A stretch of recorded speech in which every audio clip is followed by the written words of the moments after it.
Hello everyone, welcome to my channel. This is Ines Benvenuta Cozy, and I have some exciting news to share today. I just have four people that I trained last week earned their Rising Talent badge. I am so proud. You guys, you make my work worthwhile. I feel joy knowing that, what I've been teaching made sense to you guys and you're able to apply it and you're able to excel on Upwork. I know the guys that the guys that are taking time and effort to go all out to apply everything that I've said will have the rewards of their hard work. I know this for a fact because I've been a freelancer for such a long time. I know that hard work pays. When you listen to some of these things that I say, it will pay off for you. It will pay off in such a wonderful way. Um, Upwork is an easy platform to understand if you follow a set line of direction. Okay. If you do shortcuts, you will find it challenging. But if you follow, one step at a time, you follow all of the instructions given, you will find it a joy. You will find it enjoyable even. So, without further ado, I'm going to share my screen really quickly. I have a few things that I want to share with you that contribute to you submitting a fabulous cover letter. So just to remind one another, I want for us to go through one or two things that would make your cover letter impressive. See, here's the thing. Have you ever gone to a house that looked really untidy outside, but was really good inside and very clean inside? And then you'd go, oh, why are they so untidy outside when they're extremely clean inside, So it will put you off instantly. It's the same thing with Upwork. If you have certain elements that are not making sense and that are not put together, that are not, well presented, it takes away the integrity of your cover letter. Okay, so we want to make sure that before you send your cover letter, I think this is what I've been saying to everybody. Before you send your cover letter, make sure you have this, make sure you have that, make sure your profile picture is looking in this way, and so on.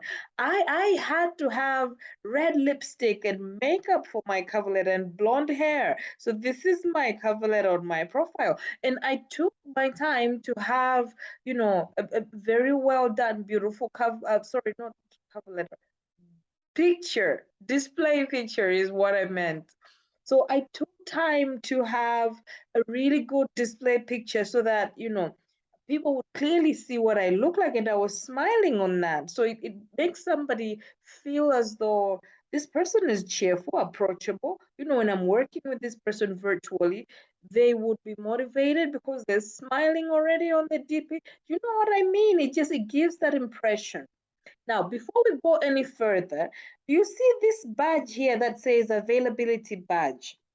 I've seen a number of you click this to on, but here's what the problem is when you do that. I never turn that thing on because it takes away your connects. I had a conversation with somebody who said, oh, I've lost my connects. So Upwork gave me 10 connects, but I have a feeling his badge was on. And it takes 6 connects every week when you leave that on. Please turn it off. I know it helps, but in the long run, if you only have a few connects, you will lose those connects and it's not worth it. You'd rather find ways and means to preserve your connects than to lose them recklessly, you know, because you can purchase connects, but I don't want for you to get to that conversation. I want for you to utilize the connects that Upwork gives you for free. So that badge, leave it off. Please leave it off, indefinitely. I've never been on Upwork now since 2020. I've never clicked that badge open. I leave it off. I still get leads, I still get, jobs and so on, and it works fine. So most of you have had me tell you that you need to make sure your profile picture is beautiful. I've said this so many times, and this is the same, concept of, keeping an untidy house outside. The bushes are up to there, and it's so untidy, but then you want someone to think that you would offer them good food. So it matters what your presentation is. So presentation starts with your profile picture. And then moving along, your description of your profile should not be about you. I keep telling you guys over and over again. Think of you as someone that wants something.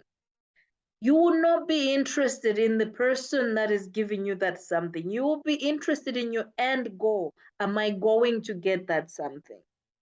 So all the clients do not care about you and your problems or your scenarios or your situation. What they care about is that you are motivated to giving them, excellent work for the money that they will pay you. So they want for you to talk about the things that you would do for them to benefit them and not about yourself. So when you start with conversations like, I have a degree from this university, I have a diploma from this, you're wasting their time. They want to know instantly, you can do this, you can do that. And they don't really want, or they don't really care that you have those qualifications that you're posting. They already see those qualifications on the left hand side of your profile. You've already indicated the qualifications that you have. So if you repeat that information that you've already indicated, it takes away the power, the punch that a description can give about you. So a very important thing to do is to always focus on the clients. It's not about you. So when you're writing your description, make sure your description reflects what you think you can offer that client. If it's data entry, indicate the things that you do with data entry. Indicate how fast your speed is. I know some of you can type 60, 70 words a minute. Say that. Say, I can type 60 words a minute. If you're a data entry clerk, if you're in customer service, say, I'm a cheerful person. I know how to use my voice well. I know how to do this. I know how to do that. And I can use Zendex to help you with your ticketing system. Tell them what you can do. That's your description. But make it brief. Make it brief and interesting. That's what you need to learn to do. Moving along. From the description and your picture, you need to set an hourly rate that is making sense to the fact that you're new on Upwork. What I mean by that is you could have a PhD, for example, or you could be this scientist, this brilliant scientist. But if you haven't had any reviews on Upwork, you cannot then start demanding the highest pay on Upwork. It helps to get reviews before you start demanding the highest pay. So if you see that industry um, characteristics are that most top rated freelancers are offering their work at, let's say, $50 or $60 an hour, you are a newbie, then maybe adjust your rate to reflect that you're a newbie and you really are eager to get something. So for me, rule of thumb is I move between $10 and $15 if I'm new to a freelancing page, freelancing platform, so that I do not seem too eager to just earn money, but I really desperately want to get the entry level jobs that will allow me to get the reviews. Okay, reviews are extremely important. Reviews are confirmation that you're a reliable person. So if you don't have testimonials and you don't have reviews, people would not take you as serious as you hope for them to take you. So this is why I've kept insisting that get some testimonials from people you've worked with, because at least if you don't have reviews, you have testimonials that say, oh, but somebody with these qualifications can attest to this person's work ethics or this person's hard working skills. That sort of conversation. Now, When you set your hourly rate low because you want to attract people, don't make it too low. Don't have a a $5 or a $3 rate, hourly rate on your profile. I think the minimum, let's just agree that the minimum should be $10. And if you have special skills or very niche and whatnot, you could set it at 15. But if you're starting out on Upwork, 10 is a good amount of money to set as an hourly rate.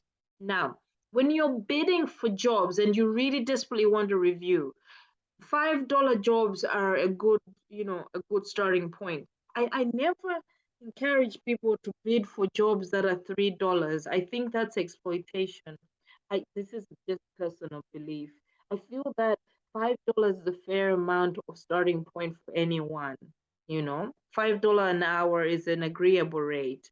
So you can also look for projects. There's some projects that will have a fixed amount. It will literally say there that this is a fixed amount project. So with the fixed amount project, like for example here, you see, I literally, this person wanted a virtual assistant and they have a fixed amount and their budget is just $70. This is a project. So it means it's not ongoing, it's not ongoing. It will just be that particular conversation. Even similarly, this it says retrieve the deactivated Yahoo email, and they've set a budget for $5. These are the type of tasks that I invite you, I encourage you guys to do something about it. So it says looking for someone who can help me to retrieve my old Yahoo email. I didn't use it around 3 to 4 years and it was deactivated. For now, I need to get the confirmed code.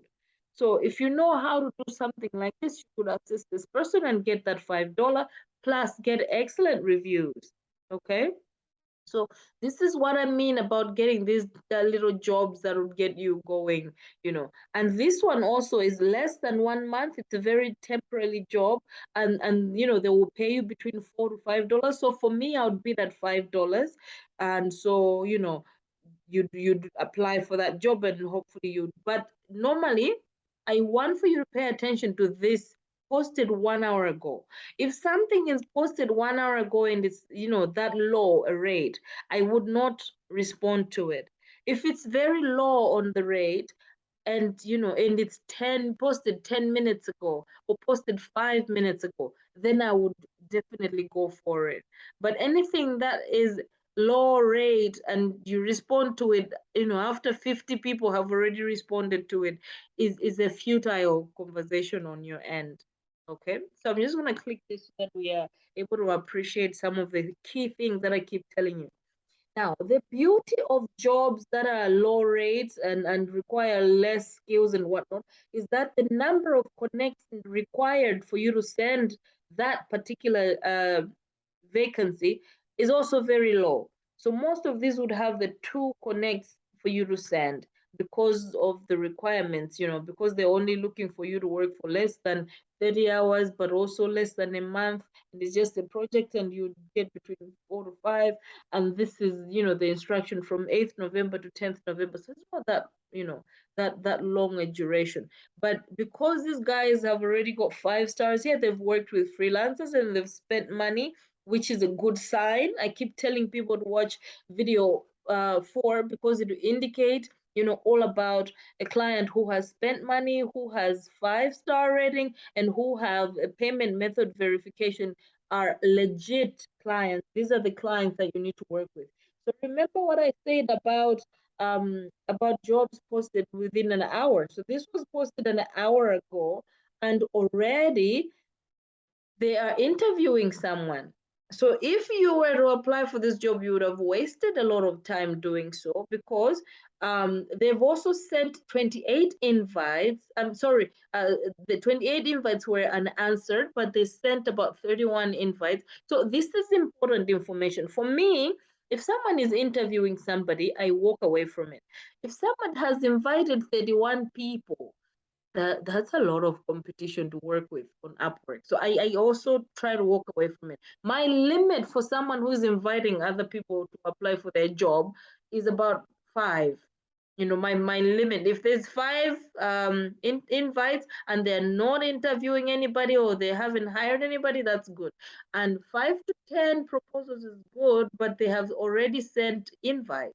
So invites are like the opposite of proposals. So there are some jobs suitable for top rated clients that clients can send you an invite to your email. That's what I get these days. And this is why I have a lot of connects, because I no longer use my connects. I get people to give me information about the jobs that they have posted so that I can respond to it. Because people go for rising talent, they go for top talent, they go for top talent, top talent plus and vetted experts. They want those kind of people. So they would rather hunt for those people and ask them to apply for the job. So if someone, a client, literally asks you to apply for the job by sending you an invite, that proposal is for free on Upwork. So you don't lose out any connects.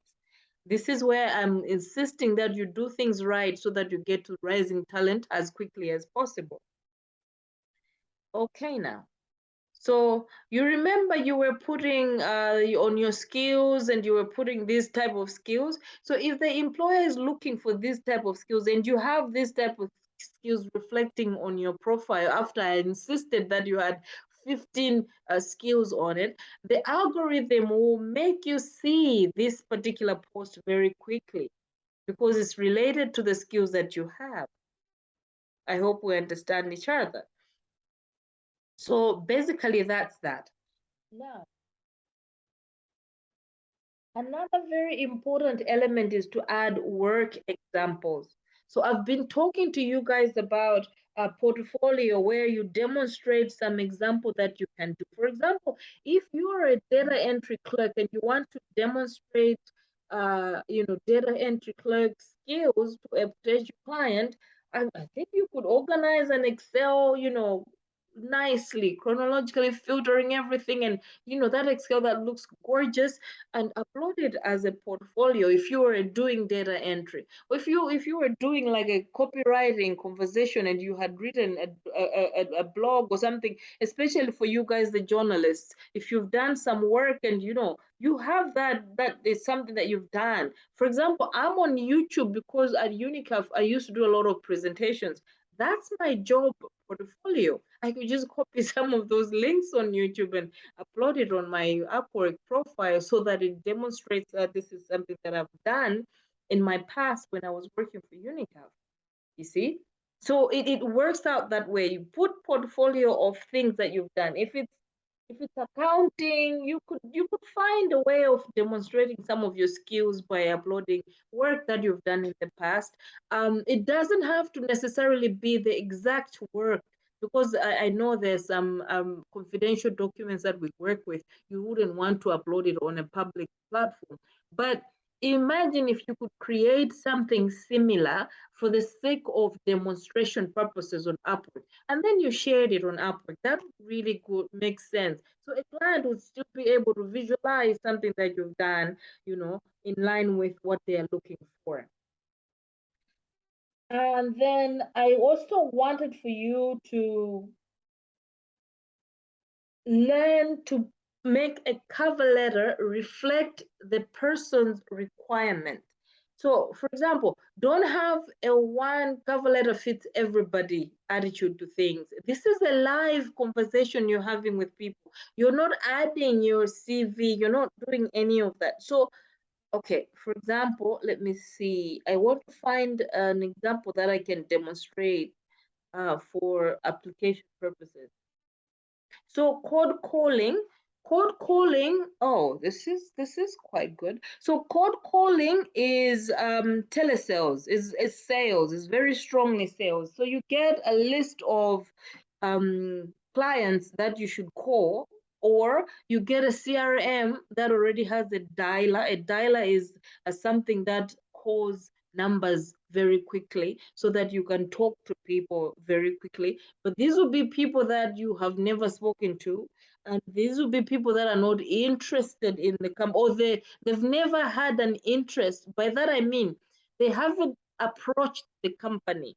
These are people that were minding their own business. They haven't approached the company, but the company or the client wants to get them interested in their products. So you are selling to these people and they have no idea what the hell you're talking about, and they're very busy, and most of them will hang up on you because they didn't ask for you to call them about whatever it is that you're trying to sell them.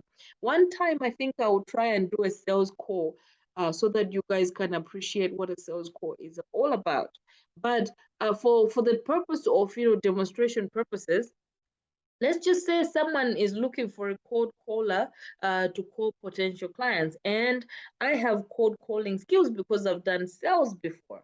So for me, when I'm applying to this job, I am going to look at a number of things. Number one, if you're having to constantly call clients, or you have a dialer that is throwing, because for cold calling, you can speak to up to 200 people, potential people in a given day. And I used to do that. So it's crazy. It means repeatedly and constantly talking to somebody. So you need a quiet environment. So you know that if this person is looking for a person to do cold calling, one, they want the experience. So you will explain the. So I'll tell this person, I have 10 years experience cold calling clients. I've worked with these companies before. I'll list all. In the UK, I've worked for these companies. In the US, I've worked for these companies. And in Malawi, I've worked for these companies in sales. So I'll demonstrate so that this person knows that I understand what sales are. So I would say for telesales, I was handling cold calls. I've done warm leads before, and my conversion rate has always been this amount. So for me, I would say maybe my conversion rate, sorry, is, let's say, 10% or 20% or whatever. And then I would also demonstrate that, achievements. I'm able to hit these achievements on a cold call. I've got persuasive skills. I have excellent communication skills. All of that, I'll list them out. But I will also understand this person is concerned about how I am receiving the calls and how I am calling people. So I would say I have excellent internet connection, because then on my call, I will not lose a customer, a potential customer, because of internet problems. I will also say that, I have headsets that have a microphone that enables me to talk to people without having to worry about, sound problems and so on.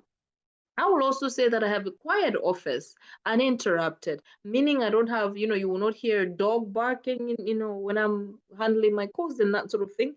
So all of these things I'm listing to make sure that client understands I know what the job entails and I know I am going to deliver. I hope we understand each other. So this is a demonstration of what I would say. So for me,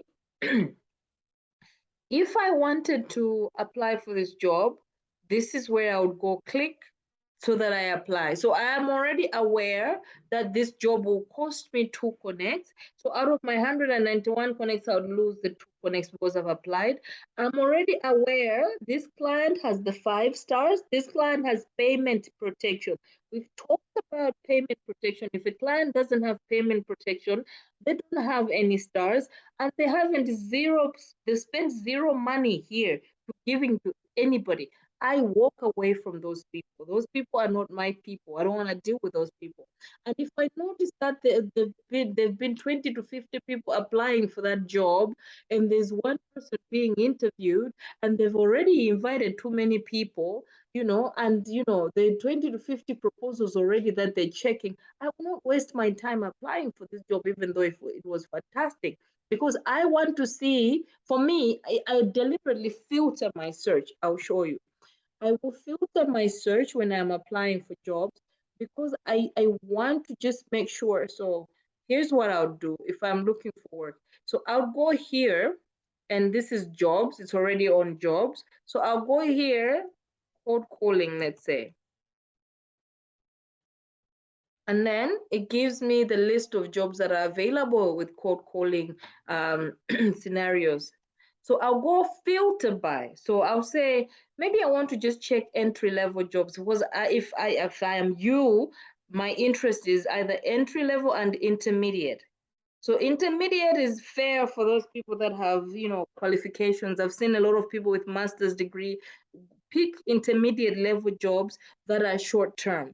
But if I am a newbie, I have less qualifications, or I'm just trying to try things out, and then I would go to filter.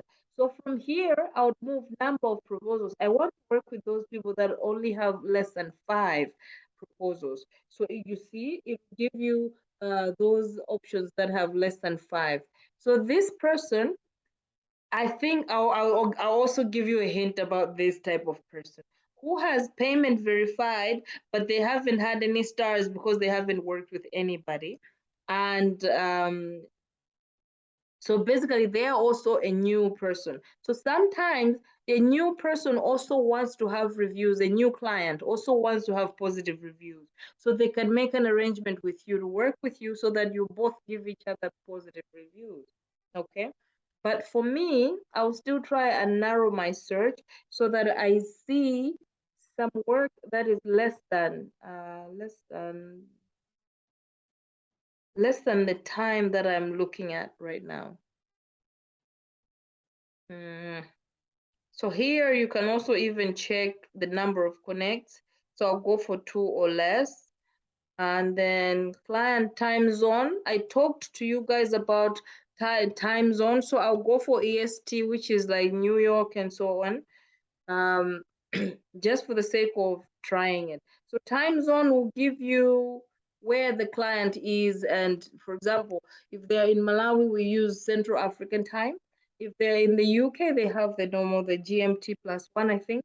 If they're in the US, then they would have either PST or they would have EST or the other one. So client location, you could also narrow that search, but I'm not going to do that. Hours per week, you could narrow that search. Project length, you could narrow that. So for you guys wanting just reviews, your less than 1 month jobs are what you're looking for. Job type, you could indicate if you wanted to. Category, you could indicate if you wanted to. But the most important filters are the ones that I've indicated there. So it would give you at least a starting point to see which jobs to go for that are in line with what you're looking for to get a review. So, for example, if you have a boss who or a client who doesn't have any stars, you could try and apply for that job if it has only 2 connects requirement. But try and have a decent Zoom conversation with that boss before he gives you a contract so that you get a feel of whether or not they're a decent person. Some clients are not so decent. And this would be the reason why maybe they don't have connects or they would be difficult. So if you feel that this person is actually quite nice and you have a connection there work-wise and you feel you can get their job done very quickly, and they would literally even say that I'm also looking for some good reviews, and you'd say the same, you could then establish an employment contract. But payment verification is your most important conversation to have with the client before anything else, because they verify their payment with a credit card. And credit card is a very important document outside of Malawi because all your necessary information is tied to that. So they would not run away with your pay and whatnot. And it means they're safe. But those people that don't have payment verification, keep away from them for now. So yeah, basically, I've shown you how to do your background research. I've taught you so many times how to benchmark on your work. And otherwise, I've just demonstrated how you can write a cover letter based on information that a client has given you, based on your knowledge of what a client is looking for and what you can offer that client. And then I've also demonstrated what you need to do for your profile to make sure that it's attractive enough to attract the client. Your rate, your profile picture, the description information, the skills, because your skills will attract the skills that are listed on a proposal document, on a job option, so that they're in line with what you're looking for. All of that information is important. Otherwise, I hope this information was useful to you. I look forward to hearing more of my Rising Talent team. I look forward to hearing that you guys have gotten your client and getting reviews. Please, if you can find some testimonials from people, I really would encourage you to get testimonials, because it means at least you have some sort of reference on Upwork that says you can do a good job.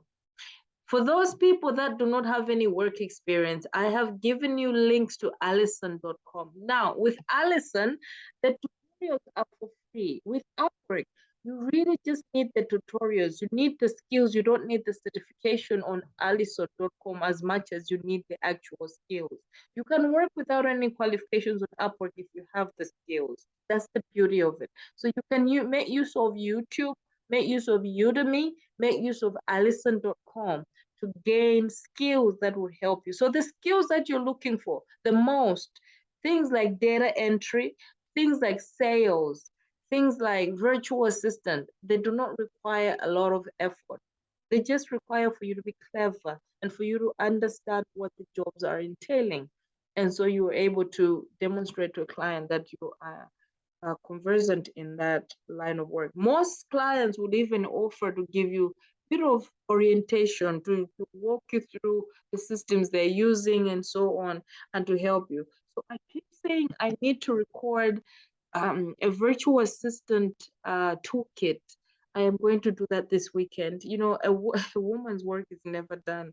I've been running all over the place like a headless chicken, and I need to stop for a moment and provide this information to you guys. So on Saturday or Sunday, I should be in a position to record a virtual assistant toolkit for you guys that do not have any skills, so that you're able to see. But also, I think some of the information there would be useful for those people that are going to um, use their skills for, you know, professional, like level, a higher level, uh, tertiary level type of skills that a client is looking for. What I mean by that is things like Slack, how to use Slack, and you know, how to use your Google Docs system and so on.